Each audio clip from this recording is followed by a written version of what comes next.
Tóquio, setembro de 1967. O Kodokan cheirava a tatame úmido, suor de décadas, e o incenso fraco que os zeladores queimavam toda manhã perto da entrada principal. Um hábito que vinha dos anos 40 e que ninguém havia ousado interromper. Era uma sexta-feira à noite, e o ar pesado do fim do verão japonês ainda não havia cedido para o outono. Ventiladores de teto giravam devagar nos cantos do pavilhão central, movendo o calor sem dispersá-lo, como se o próprio edifício não quisesse que nada mudasse ali dentro.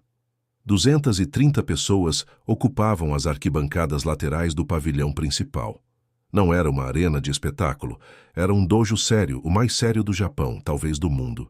As paredes eram brancas e sem decoração, exceto por uma faixa com caligrafia preta que traduzia em kanji a palavra fundadora do judô moderno, Jita Kyoei, prosperidade mútua. O tatame central media 12 metros por 12. As luzes fluorescentes penduradas no teto davam a tudo uma claridade fria e igual, sem sombras, sem misericórdia. As pessoas nas arquibancadas não eram turistas nem curiosos. Eram praticantes de nível avançado, professores, árbitros certificados, jornalistas da revista Judo Quarterly que voavam de Osaka toda vez que havia algo digno de cobertura. Havia também 3 representantes da Federação Japonesa de Judô sentados na fileira central com seus blazers azul marinho e seus rostos impassíveis. O tipo de rosto que passou anos aprendendo a não revelar nada. Ninguém conversava muito. O Kodokan não era lugar de conversa. Era lugar de observação. No corredor de entrada à esquerda do tatame, do lado oposto às arquibancadas, havia um grupo de cerca de 40 alunos organizados em fila dupla, todos de judogi imaculados, todos com a faixa apertada da mesma forma precisa. Eles esperavam em silêncio. No centro dessa fila, um pouco à frente dos demais, havia um homem que não precisava de apresentação naquele edifício. Mas ele vai receber uma assim mesmo, antes de começar. Nossa equipe pesquisou fundo e descobriu o verdadeiro código do Bruce Lee e reuniu tudo isso no e-book O Código Secreto Bruce Lee. Coisas que nenhum livro e nenhum filme contou sobre ele. As filosofias reais, os treinos, a dieta e a disciplina por trás do homem que redefiniu os limites humanos. E para você que é inscrito do canal, conseguimos um cupom especial de 20% de desconto. É só usar o cupom LENDA20 na hora de adquirir.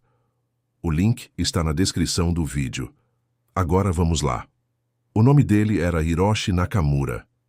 Hiroshi Akira Nakamura, nascido em Sapporo em 12 de fevereiro de 1938, filho de um professor de educação física e neto de um judoca, que havia treinado diretamente com Kyuzo Mifune, o homem considerado o maior judoca do século XX após o próprio fundador Jigoro Kano.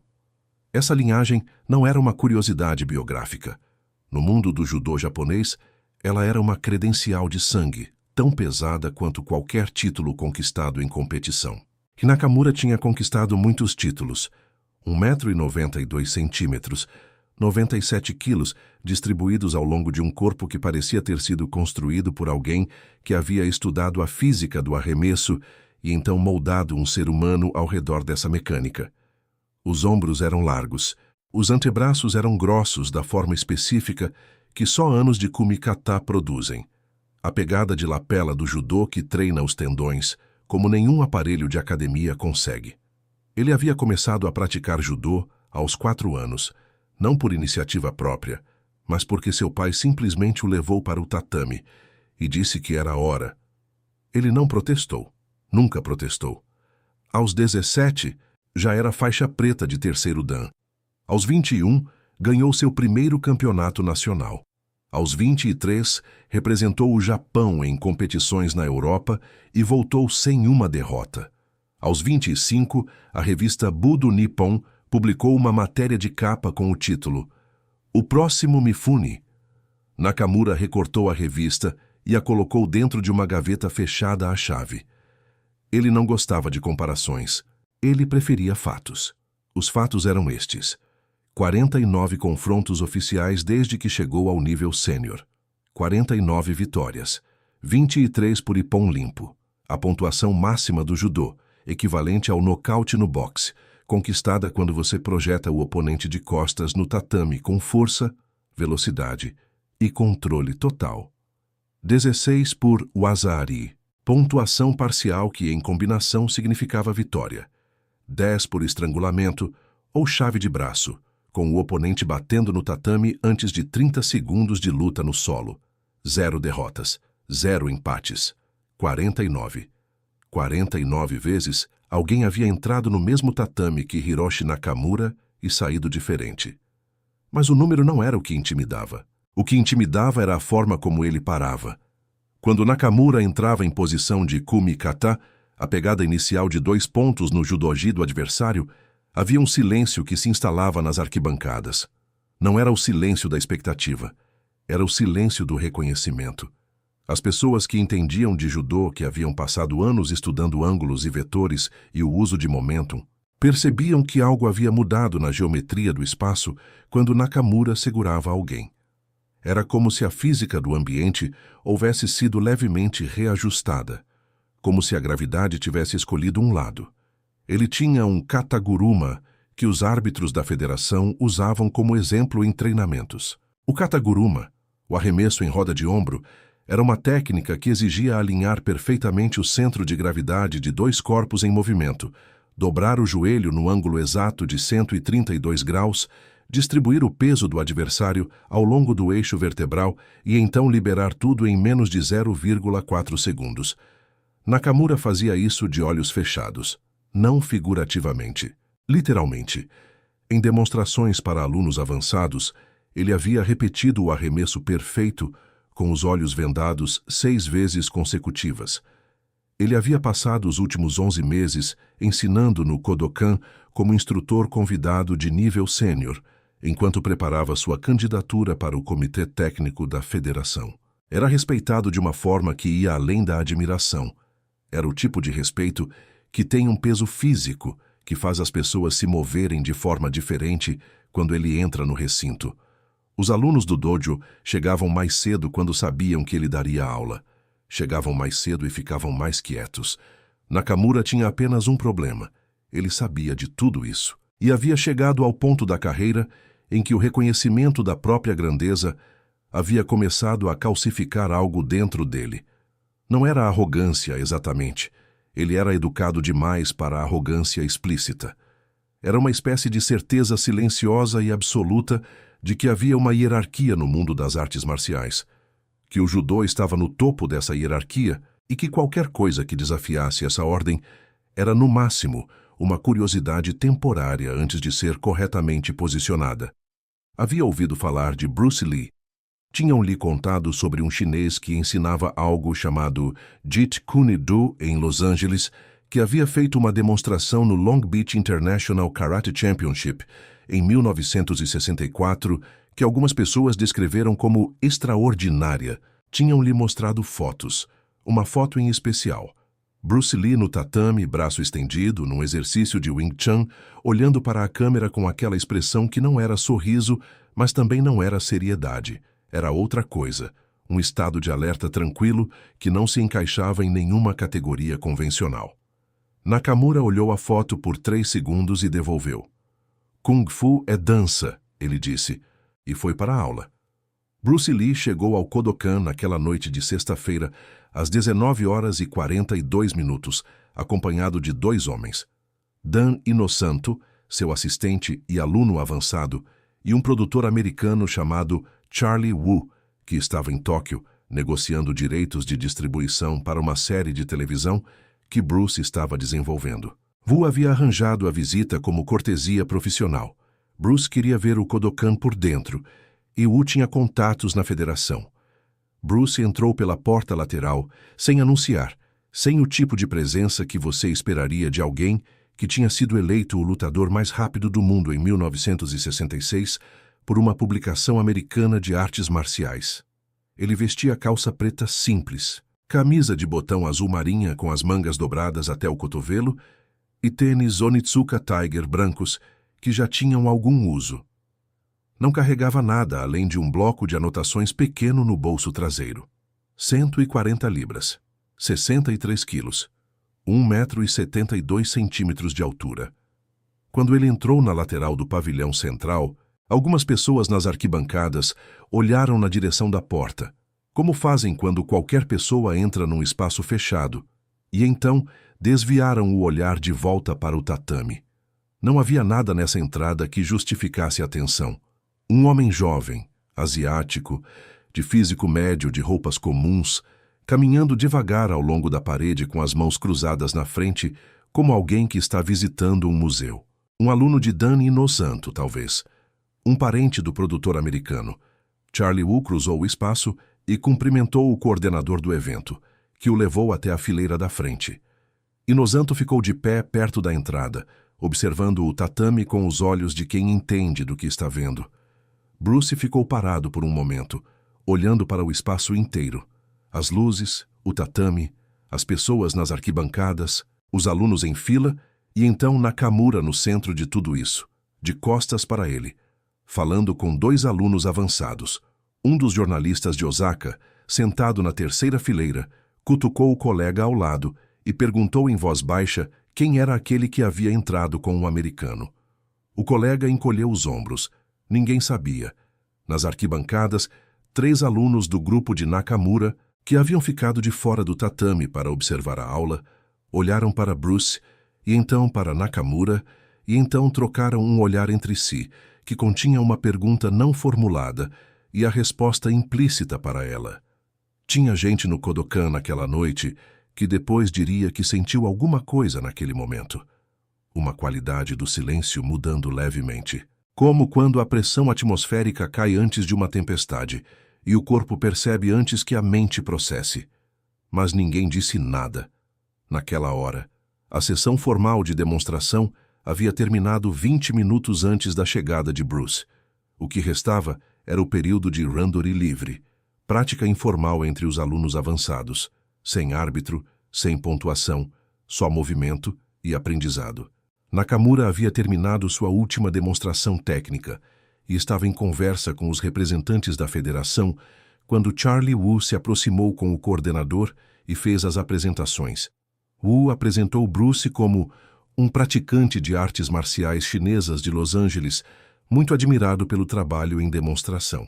Nakamura olhou para Bruce. Foi um olhar de avaliação profissional, o tipo de olhar que um bom judoca desenvolve, que lê o corpo de outra pessoa em menos de 3 segundos e extrai informações sobre peso, distribuição de massa, postura habitual, histórico de lesões, centro de gravidade. O que ele viu foi um homem menor do que ele em 17 centímetros e 34 quilos. Ombros proporcionais, mas não excepcionais. Braços de comprimento médio. Pernas visíveis mesmo por baixo da calça. Musculosas, sim, mas não na escala que o judô requer. Kung Fu? Nakamura perguntou em inglês com sotaque japonês preciso.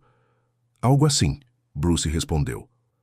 Houve uma pausa que durou exatamente o tempo suficiente para que os 2 homens medissem a distância que existia entre essas 2 respostas. Nakamura havia esperado que a segunda confirmasse a primeira.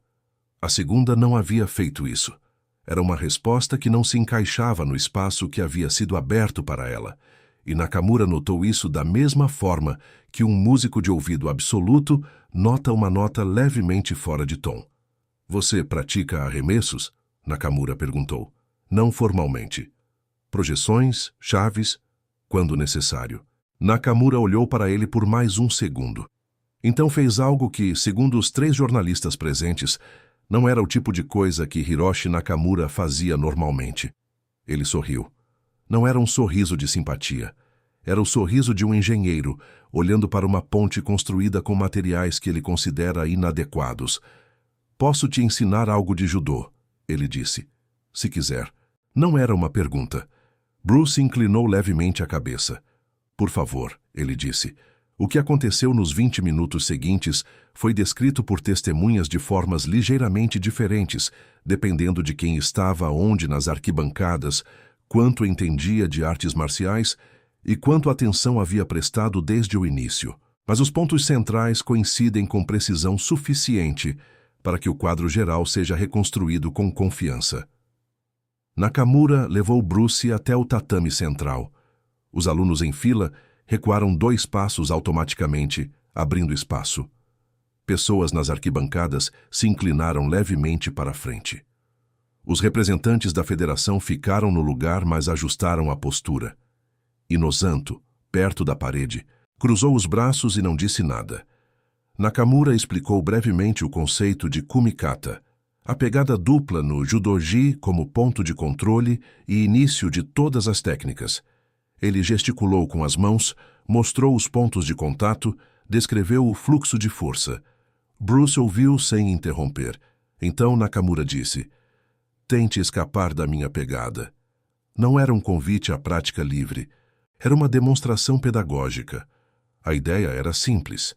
Nakamura pegaria Bruce pelo judogi, exceto que Bruce não vestia judogi, então a pegada seria na camisa e no ombro, e mostraria como o controle de postura tornava qualquer resposta do adversário previsível e, portanto, controlável. Era uma demonstração que ele havia feito centenas de vezes, com pessoas maiores que Bruce, com pessoas que sabiam exatamente o que estava vindo. Nakamura avançou e fez a pegada. Mão direita na gola da camisa de Bruce, mão esquerda na manga do ombro direito. Posição clássica de kumikata, aplicada com a precisão de quem havia repetido esse movimento aproximadamente 90.000 vezes desde os 4 anos de idade. E então algo aconteceu que Nakamura não havia antecipado. Bruce não resistiu. Essa distinção é fundamental, e quem estava prestando atenção notou na hora. Um adversário comum resistia à pegada, empurrava, tentava quebrar, recuava. A resistência era o que alimentava o judô. Era o atrito contra o qual as técnicas de Nakamura haviam sido construídas e afinadas por décadas. Sem resistência, não havia vetor para redirecionar. Era como arremessar água. Bruce simplesmente cedeu, mas cedeu para frente, não para trás.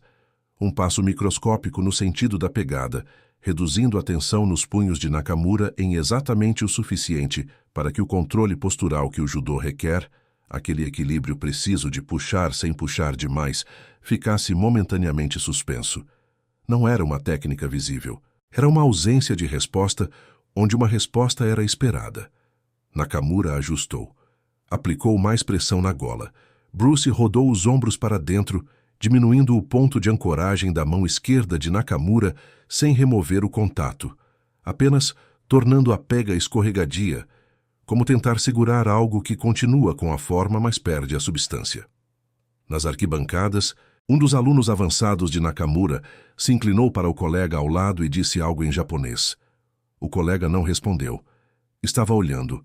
Nakamura puxou para colocar Bruce em desequilíbrio frontal. O kuzushi básico, o primeiro passo antes de qualquer arremesso.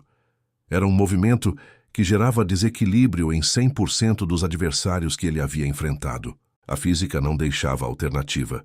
Quando você puxa com 97 quilos de força centralizada sobre um ponto de controle duplo, a outra pessoa vai para frente. Bruce foi para frente, mas foi para frente de uma forma que Nakamura não havia processado ainda. Ele foi para frente enquanto simultaneamente baixava o centro de gravidade, dobrando os joelhos num ângulo que não era o ângulo de defesa do judô, nem o ângulo de ataque do judô. Era outro ângulo completamente, de outra disciplina, de outro sistema, de outro mundo. O peso de Bruce mudou de lugar num 1/10 de segundo, e Nakamura, que havia iniciado o arremesso calculado sobre um centro de gravidade, que já não estava onde havia estado, sentiu pela primeira vez em sua vida adulta algo que seus alunos sentiam toda semana. O chão estava mais perto do que deveria. Ele não caiu. Seu equilíbrio era bom demais para isso. Mas ele sentiu o tremor, o microsegundo de instabilidade que qualquer judoca reconhece como o prelúdio de algo ruim, e ele recalibrou com a velocidade de quem fez isso milhares de vezes. Deu um passo lateral, restabeleceu a postura, apertou a pegada e olhou para Bruce de uma forma diferente. Não havia raiva naquele olhar. Havia algo mais complexo, um recalibramento, como um computador que recebeu um dado que não cabia em nenhuma categoria existente e que agora está criando uma nova categoria em tempo real. De novo, ele disse. Reiniciaram. Nakamura aplicou a pegada de kumikata mais baixa desta vez, ajustando para o centro de gravidade diferente que havia descoberto. Sua mão direita foi para o lado do pescoço de Bruce em vez da gola, aumentando o controle cervical. 42 anos de experiência coletiva, codificada em tendões e reflexos, tudo convergindo para esse momento de ajuste. Bruce parou completamente. Ficou parado no lugar como uma pedra. Não empurrou, não cedeu, não rotacionou. Ficou exatamente onde estava com os pés plantados no tatame e o corpo relaxado a um grau que era tecnicamente impossível para qualquer pessoa sob aquela quantidade de pressão de controle. Os músculos de um ser humano normal, sob kumikata de nível sênior aplicado por Nakamura, entravariam em resposta ao estresse. Era involuntário, era fisiológico. Bruce estava relaxado. Era a coisa mais estranha que Nakamura havia sentido em 49 confrontos. Ele aplicou Ozoto Otoshi, um desequilíbrio posterior, puxando para trás sobre o pé direito de Bruce. Era uma das técnicas mais básicas do judô e funcionava por uma razão simples. O reflexo humano de proteção ao recuo é dobrar o joelho que está sendo sobrecarregado. E quando você dobra o joelho num desequilíbrio posterior, você cai. Bruce não dobrou o joelho. Transferiu o peso para a perna esquerda num movimento lateral que não tinha nome no vocabulário do judô, porque o judô não havia necessitado de um nome para ele. Não havia adversário vivo que houvesse respondido dessa forma a essa técnica. O pé direito de Bruce estava leve como se pousado sobre água. Nakamura estava puxando um peso que havia deixado de estar lá. Ele ouviu alguém nas arquibancadas soltar o ar pelos dentes. Os representantes da federação não estavam mais recostados nas cadeiras. Nakamura sentiu alguma coisa que ele mais tarde, em entrevista a Judo Quarterly em 1974, descreveu como o primeiro momento de incerteza genuína que eu havia experimentado em competição ou demonstração desde os 16 anos. Não era medo, era algo anterior ao medo, a identificação de uma variável que os seus modelos não haviam contemplado. Ele ajustou novamente. Pegada mais baixa, mais próximo. Reduziu a distância para menos de 30 centímetros entre os dois corpos, a distância na qual os arremessos de Nakamura eram mais poderosos, porque era onde a transferência de momentum era mais eficiente. Aproximar-se de Bruce foi um erro, não um erro grande, não imediatamente visível, mas um erro, porque a distância de 0 a 30 centímetros não era o território do judô. Era o território de outra coisa. Se você está gostando dessa história, deixa o like agora. Isso ajuda o canal a crescer e a trazer mais histórias como essa toda semana. E não vai a lugar nenhum, porque o que acontece nos próximos 30 segundos mudou a vida de Nakamura para sempre. 7 segundos. Esse número não é aproximação. É o que o árbitro não oficial presente naquela noite, Kenji Ogawa, terceiro dan e aluno sênior do Kodokan, que estava observando a demonstração informalmente, contou depois quando alguém lhe perguntou quanto tempo havia durado. 7 segundos entre o momento em que Nakamura reduziu a distância e o momento em que ele bateu no tatame pedindo pausa. O que aconteceu nesses 7 segundos foi reconstruído por 4 pessoas que estavam próximas o suficiente para ver com clareza. E o que elas descrevem é uma sequência tão comprimida e tão fora do vocabulário técnico convencional que cada uma delas usou metáforas diferentes para tentar traduzir. Quando Nakamura entrou na distância de 30 centímetros, ele fez a transição para Taiotoshi, arremesso de corpo, a técnica em que você coloca a própria perna como alavanca na frente do adversário e usa o giro dos quadris para projetá-lo sobre ela. Era uma técnica que Nakamura havia convertido em Ippon, 21 dos seus 49 confrontos. Era a técnica que seus alunos pediam para ele demonstrar quando visitantes chegavam ao Kodokan. Ele iniciou o movimento de giro dos quadris. Bruce não estava mais onde havia estado.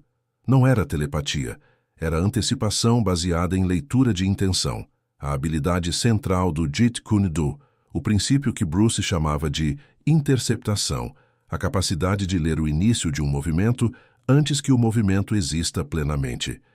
Nakamura havia mostrado o Taiotoshi no próprio corpo. O ângulo dos quadris, o deslocamento do peso para a perna plantada, a posição do cotovelo direito. Bruce havia visto isso numa fração de segundo antes que acontecesse, e havia se movido para fora do ângulo de arremesso, num único passo diagonal, para a direita e levemente para trás, não para longe de Nakamura, mas para o lado morto de Nakamura, o setor onde o giro dos quadris do arremesso criava um momento de desequilíbrio no próprio atacante. Era o ponto cego estrutural do Tai Otoshi, que qualquer judoca sênior conhecia em teoria, mas que ninguém havia explorado contra Nakamura porque ninguém havia conseguido se mover naquele ângulo preciso no tempo disponível. Bruce se moveu, e nesse passo diagonal, ao mesmo tempo em que saía do ângulo de arremesso, ele capturou o braço direito de Nakamura, que estava estendido no início do Tai Otoshi, num controle de cotovelo que não era chave de judô e não era chave de Wing Chun, e era, na sua essência mais direta, uma aplicação pura de física. O braço de Nakamura, na posição de extensão máxima do arremesso, estava no ponto de menor força e menor flexibilidade da sua amplitude de movimento. Era o momento em que o cotovelo podia ser controlado com menos de metade da força que seria necessária em qualquer outra posição. Bruce não travou o cotovelo. Não precisou. Ele apenas colocou pressão suficiente, 2 quilos de força aplicados no ângulo exato, para que Nakamura sentisse a alternativa claramente: dobrar ou cair. Nakamura era um homem de 49 vitórias e 0 derrotas. Era um homem que havia passado 42 anos transformando o próprio corpo numa máquina de não cair. Era um homem para quem a palavra capitulação tinha sido removida do vocabulário tão completamente que ele às vezes tinha dificuldade de reconhecê-la quando a via em outros. Ele bateu no tatame. 2 palmadinhas rápidas e precisas, o gesto universal de rendição nas artes marciais de origem japonesa. O pavilhão central do Kodokan ficou em silêncio por um momento que Kenji Ogawa mais tarde descreveu como o silêncio mais pesado que já ouvi numa sala que não estava vazia. Bruce soltou o braço, deu um passo atrás. Ficou parado com as mãos ao lado do corpo, postura completamente neutra, expressão sem triunfo, sem excitação, sem o tipo de alívio que aparece no rosto de qualquer pessoa que acabou de sobreviver a um confronto difícil. Era uma expressão de quase tédio, exceto que não era tédio. Era a ausência de investimento emocional no resultado, como se o que havia acabado de acontecer fosse tão natural quanto uma conversa sobre o tempo. Nakamura ficou de joelhos no tatame por 3 segundos, olhando para o chão. Não era prostração. Era o movimento de uma mente muito rápida processando um dado muito grande. Então ele ergueu a cabeça e olhou para Bruce. Como você sabia que eu ia fazer Tai Otoshi? Ele perguntou. Em japonês dessa vez, não em inglês. Bruce esperou enquanto o intérprete improvisado, um dos alunos avançados, traduzia. Então respondeu em inglês, com a brevidade que era sua marca. Você me contou. Nakamura ficou olhando para ele. Eu não disse nada. Eu sei, Bruce disse. Houve uma pausa. E então algo extraordinário aconteceu, que é raramente mencionado nas versões mais dramáticas dessa história, porque é menos espetacular do que o confronto em si, mas é, na opinião de quem estava presente, o momento mais importante da noite inteira. Nakamura levantou e inclinou a cabeça para Bruce Lee num gesto de reverência, que no Kodokan tem um significado muito específico. Não era o cumprimento protocolar que precede e encerra cada prática. Era o cumprimento que um professor faz a outro professor quando reconhece que aprendeu alguma coisa. Um dos representantes da federação na fileira central colocou uma mão sobre o joelho do colega ao lado. Não disse nada, apenas colocou a mão. Danny Inosanto, perto da parede, descruzou os braços. Charlie Wu, o produtor americano, que havia passado os últimos 20 minutos em silêncio absoluto sem entender completamente o que estava vendo, mas entendendo muito claramente que estava vendo algo, tirou o bloco de notas do bolso e começou a escrever. Hiroshi Nakamura nunca voltou a chamar Kung Fu de dança. Nos 7 anos que se seguiram àquela noite no Kodokan, ele continuou ensinando judô com a mesma precisão técnica e a mesma exigência que sempre havia marcado seu trabalho. Mas as pessoas que o conheciam bem, Os alunos que treinavam com ele há mais de uma década notaram uma mudança que era difícil de nomear com precisão. Era como se algo que havia sido fechado em Nakamura houvesse sido aberto, não por força, mas por uma chave que ele não sabia que existia, e que agora ele carregava sem saber direito para que porta ela servia. Em 1971, Nakamura começou a incluir em suas aulas de nível avançado uma sequência de exercícios que seus alunos chamavam informalmente de o estudo do vazio, sessões em que a instrução central era não resistir, não antecipar, não responder, ficar completamente neutro enquanto o parceiro de treino fazia qualquer coisa que quisesse. A maioria dos alunos achava o exercício frustrante e desorientador. Nakamura dizia que esse era exatamente o ponto. Quando você não sabe como responder, ele explicava andando devagar ao redor dos alunos, enquanto eles tentavam não travar, você descobre onde começa o seu reflexo e onde termina a sua decisão. A maioria das pessoas nunca encontrou essa fronteira. Eu levei 42 anos.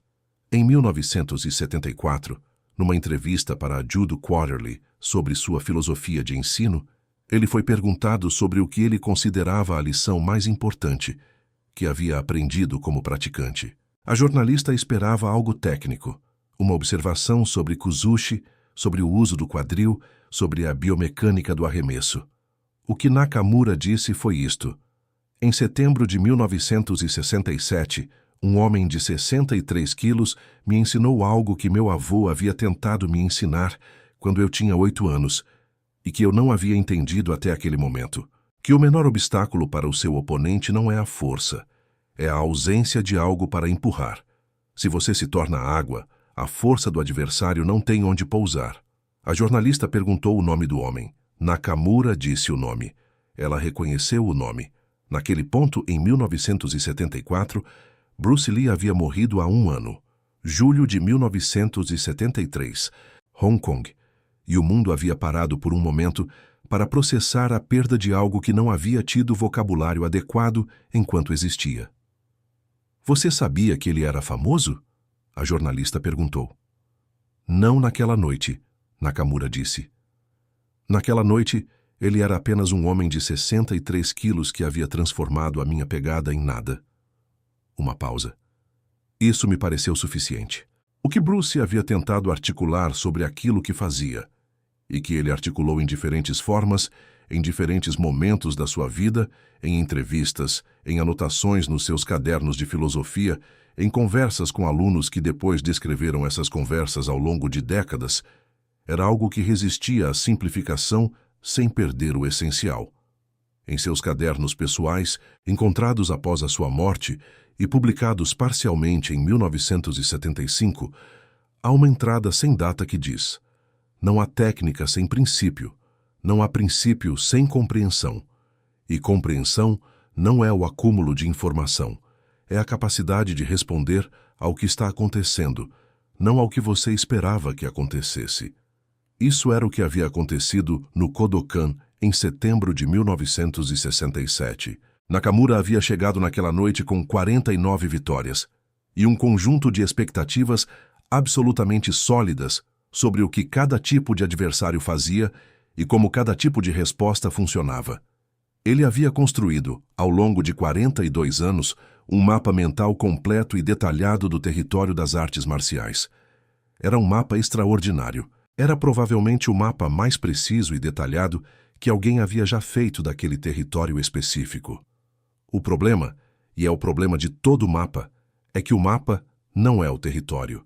Bruce Lee não estava no mapa, não porque fosse melhor ou pior que qualquer coisa no mapa, mas porque havia chegado de uma direção que o mapa não havia contemplado, com um vocabulário que o mapa não tinha palavras para registrar, com uma presença que escapava para os espaços em branco entre as categorias existentes.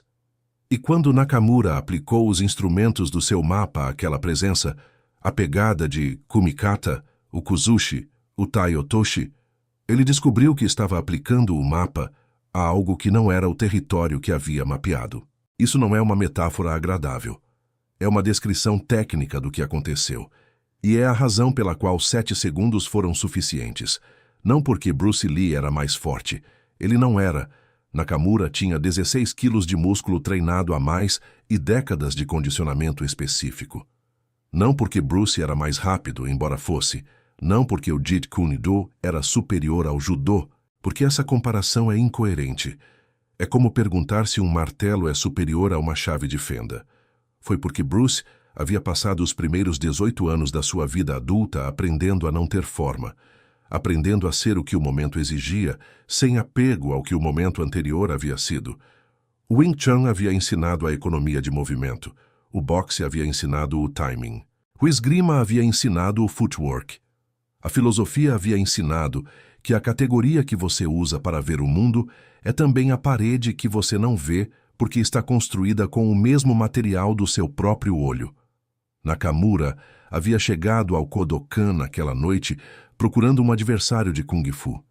O que havia chegado pela porta lateral, com tênis brancos surrados e bloco de notas no bolso, não era um adversário de Kung Fu. Não era adversário de nada. Era apenas água. E água, como qualquer judoca sabe, não pode ser arremessada. Nakamura ensinou por mais 23 anos depois daquela noite. Aposentou-se formalmente do Kodokan em 1990 com o título de sexto Dan, tendo formado 17 faixas pretas que foram para competições internacionais e trouxeram de volta 12 medalhas. Nas suas últimas aulas, havia uma coisa que ele dizia sempre para os alunos novos, sempre no primeiro dia de treino, antes de qualquer instrução técnica. O judô mais perigoso do mundo não é praticado por quem sabe mais técnicas. É praticado por quem consegue estar completamente presente no momento em que está, sem o peso de tudo que aprendeu antes. Quando os alunos perguntavam onde ele havia aprendido isso, Nakamura apontava para o tatame central do pavilhão principal. Aqui, ele dizia. Um homem de 63 quilos que eu jamais ouvi falar antes daquela noite me ensinou mais em 7 segundos do que eu havia aprendido em 40 anos. E então, ele dizia algo que os alunos levavam anos para entender completamente. E o mais importante é que ele não tentou me ensinar nada. Essa é a coisa sobre Bruce Lee que a maioria das histórias não consegue capturar. Não era o que ele fazia. Era o que ele não precisava fazer. A economia, a contenção, a capacidade de ser exatamente tão grande quanto o momento exigia, nem 1 grama a mais, nem 1 segundo mais longo.